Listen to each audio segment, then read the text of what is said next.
I got 10 years to fill a stadium, but only 2 minutes to fill your cranium.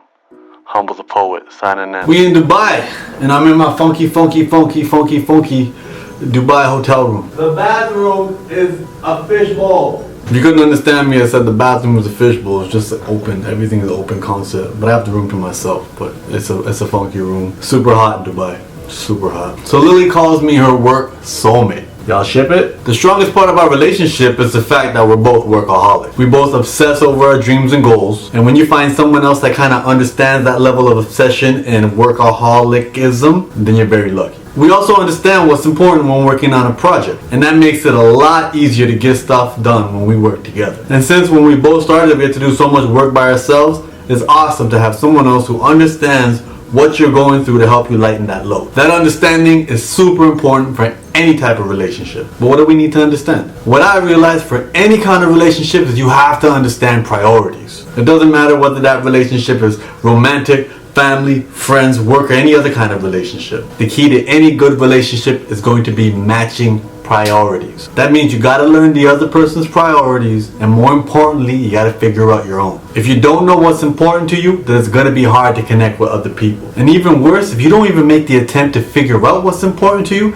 there's a whole bunch of people and societies and medias and a whole bunch of other bullshit in this world that will try to tell you what's important to you. People make a lot of money making that decision for you. You might discover that your priorities don't match with many people, but that's okay. Trying to do anything less than what really matters to you isn't going to feel very good for very long. So often we see people in relationships for all the wrong reasons. Not because they're dumb, maybe they just don't know their priorities. Or maybe even their priorities changed. Yep, priorities change. Take a look at all the relationships in your life and the relationships that you want. And ask yourself, what's important for me? That's the first step in finding somebody else whose priorities connect with yours. And it's okay if you got funky priorities. Don't let the world tell you what's important to you. And once you do that, go out into the world and explore and see who you connect with. That's a good starting place to find your different soulmates. Whether that's work, family, friends, or that gross romantic stuff.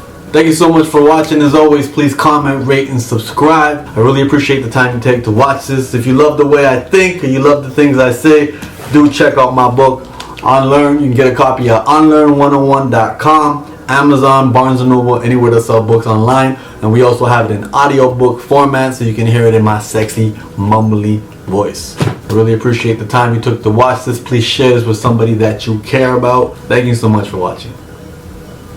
All of us on tour have real lives with friends and family, and sometimes they're not able to connect with what we're doing or what we're going through. And when our main mode of communication with them is WhatsApp, it becomes a recipe for disaster.